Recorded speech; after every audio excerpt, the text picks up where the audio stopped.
Mbote bandeko balandi ya radio pe télévision lokole bisika nyonso bozwami bozolanda biso na Mamu International Show TV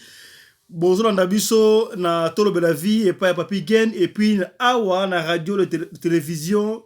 lokole. Donc émission na biso comme nango radio lokole masolo oyo epesamaka epai ya ngai moko votre humble serviteur Fiston Pelende tata ya Sedek. Merci na bandeko boso na biso na monde entier ba tulokola papa Iber na États-Unis d'Amérique 001 mbote papa Iber ici kozali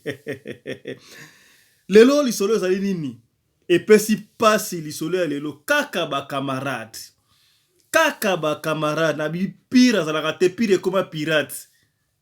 lisolo ya lelo emembiso na mboka ya ngumba Kinshasa tokobeta lisolo ewiti na Kinshasa tobandikaka mikolo masolo ezoya de partout ndeko mwasi moko abengi biso lisolo na Kinshasa komba ndeko wana Miradi tokotanga komba mboka te mais topesaka bakomboka ba prénom po ba Miradi basa ebele donc ndeko Miradi nde abengi biso po apesa lisolo na ye. Qu'est-ce qui se passe lisolo ezali nini camarade na bango moko ateli camarade na bango moko poison akufi pour la jalousie. Tona na lisolo. Ndeko Miradi apesi lisolo alobi boye. Bazalaki 4 filles na Kinshasa. Bande ko va ba pire 4 filles. Bango nyonso 4 bande ko va na commune ya Kalamu. Commune ya Kalamu to pesaka ba précision et pas ba o ba concerné o ba teli mninga poison. Ndeko moko oyo bateli poison comme on a ndeko Rit o akufi et puis ndeko o atela ndeko musu poison wana tokotanga comme on a été mais ndeko Rit o akufi boye biba na Kalamu bana gisasa bona na biso na commune na Kalamu ndeko Rit o akufi bana ko vana na commune na Kalamu na veni bananier to yebi lisolo ba bozana bananier boye bi solo ya Rit nga akufi batelege poison pa mninga na ye ndeko mwasi o atela gi mninga poison c'est-à-dire o atela Rit poison il pas fani mo na commune ya Kalamu mais na avenue centrale bande comme sous totanga ba veni wango te mais bango nyonso bazaki bana Kalamu. Qu'est-ce qui s'est passé ndeko Rit o atiki biso batele poison azalaki na famille vraiment pauvre bazaki vraiment na moyen te donc moi difficulté papa difficulté maman difficulté bande ko bunda tika nezalaka non papa to defa mbongo mama o defa o teka muke mwana komi final na 6e des humanités bazaki ba finaliste bango nyonso lisolo tozobeta oyo esalamaki année passée na janvier bango nyonso 4 Rit oyo akufi nandeko apesi lisolo nandeko basaki poison bande kotanga bongo na commune ya Kasavubu na lycée mama Mwelo école bakimbangisa biso togebi yango lycée mama Mwelo école bakimbangisa esika bango nyonso 4 bawana kotanga bana classe moko ba pire master. Rit na obi wana bazaki na famille pauvre mais Rit siko na kata groupe na bango sotali na écrite za écrite et ça moko dominaka Rit siko na azaki na beauté moko impossible malgré ba mpiaka mebeka jeune fille osala toi bunda asa na moi temps quoi mais alekaka ndire bango so kitoko. Il s'est fait que nzambe nenga sala makambo na ba bengana bango jour minerval ba bengana bango na classe na lycée mama Moyero na Kasavubu ekiwa kimbangiste ba osonga ba otambeka ba chef fazaka ba bengani osonga ndako kese ba parents ba bengani biso po parents ko senga dérogation rien moi tout ramboka ka ba peta tout ramboka boye ba mona kaka jeep moko ya bien telemi ba bengera Rit ya kufaki yaka kande zala kata kende ba benga otina okende ngate kende ba benga ba Rit pa boti kroja kei atala boye businessman ya makasi ya mboka na biso ya Kinshasa wana ba yembaka epe partout ebi komo na tokotanga kombo na ete kande zala ka sepel na ye moni non parmi ba ninga étoile et brûlé pas na ye donc il y a zaki le chèque niveau à famille na qui pauvreté ba bimi le premier na nga beauté na nga sollicitation quoi ba benga Rit apesier carte de visite na ye abo benga ngai ça va ba conseil penza ne zalaka ba to sala ka ndengo na ba fika ne zalaka ba soki on ka normal nde ba mbuyaka batu ba kera bango pe ba kabwani. Il se fait que Rit a phone a benga businessman wana businessman pa yambie ba so di bien en tout cas ba développer bolingo pene koli quoi et comme moi sérieux quand les arabes ba pire bon 4 onat Rit a ko betra master night en tout cas mutu a sérieux toyoka bayembaka tokatandi aza aventure tala kutu boye donc mikolo pena c'est bon afutelenga minerval ane mobimba apesi biso mwa mbongo mama andoteka donc alobi bia osomelanga kutu mutuka donc en tout cas mikolo na ndako pena bandeko na ngai donc ça va siko moko na bango atalaki wana ndeko oyo anai kovanda na avenue centrale na komona kalamu masa na bango moko wana avenue centrale ayoki jalousie osaka epesi ye likunia mpo na nini barythme baza na famille pauvre biso kutu na famille pauvre te mwa eze me balinga biso te baokelingaka moto ya famille pauvre esalaki mpasi abomi na motema kaka nde ezalaka bajeune fille jimosu bake duma basamedi kaka nde ezalaka bayeba bapire bango 4 oyebi kaka bapire ti bose traste to banangi botraste each other ide kutu teke moninga bosala o mabe jeune fille kale za ambiance ba buchopo ba kabri ba nini nzoka sikoyo ndeko oyo mwasi anova na avenue centrale na commune ya Kalamu a jus poison a glissé na verre ya Ruth peut être trop sûr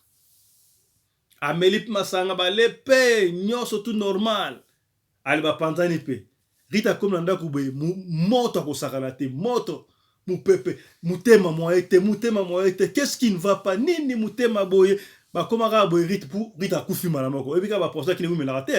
ba poisson comme ya marque na marque ba rwandais ba koto ba poisson marque na marque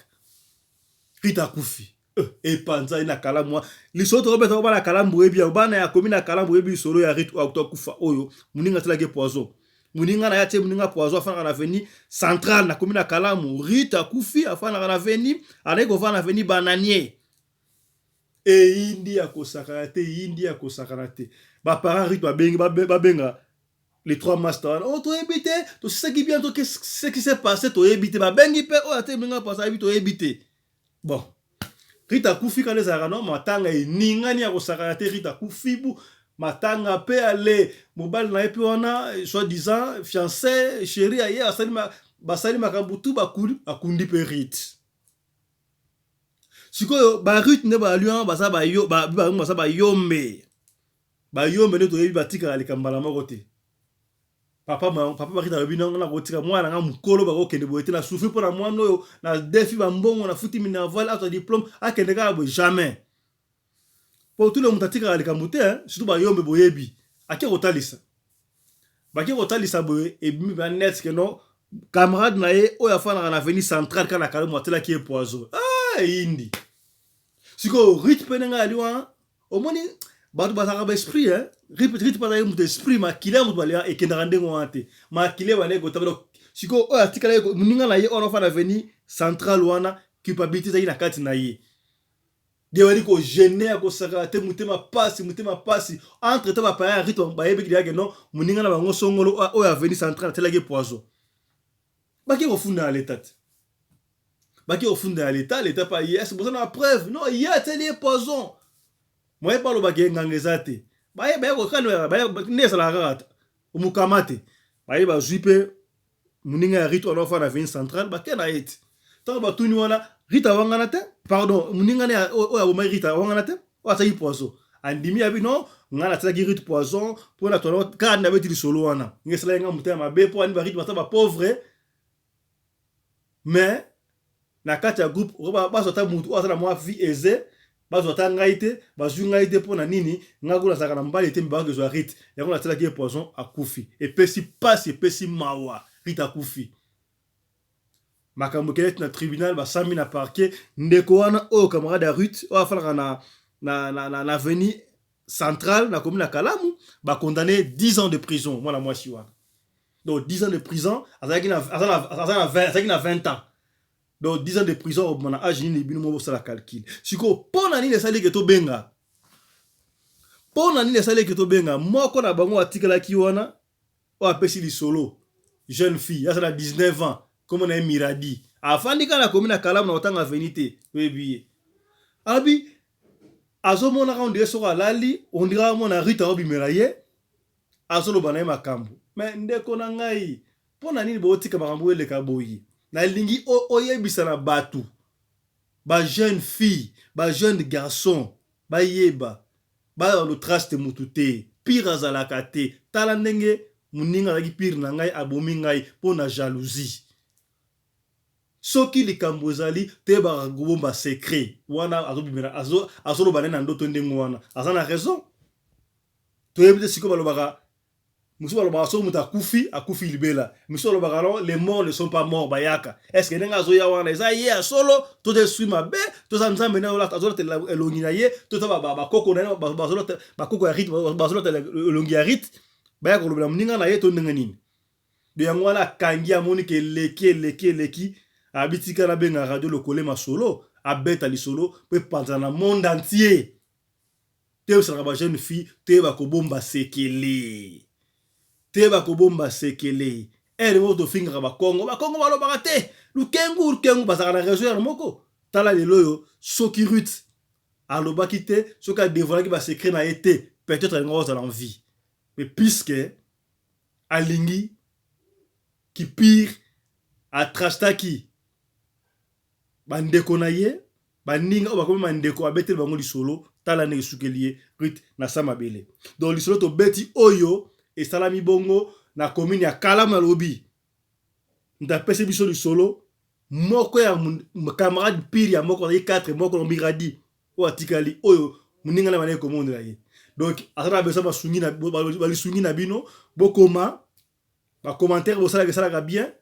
bo benga to comme ça message et pas miradi bo encourager ye et puis bo bondela pona ye po mutsa kufi aya ba songe ndenge za bien te. Merci bandeko lisolo lelo et suki wana merci na confiance obozaki nango pona kolanda Radio Lokole Masolo. Bo s'abonner massivement à la chaîne Oya Biso YouTube Radio Lokole Masolo. Bo s'abonner pe na chaîne Mamou International Show TV et pas pour te le carapé na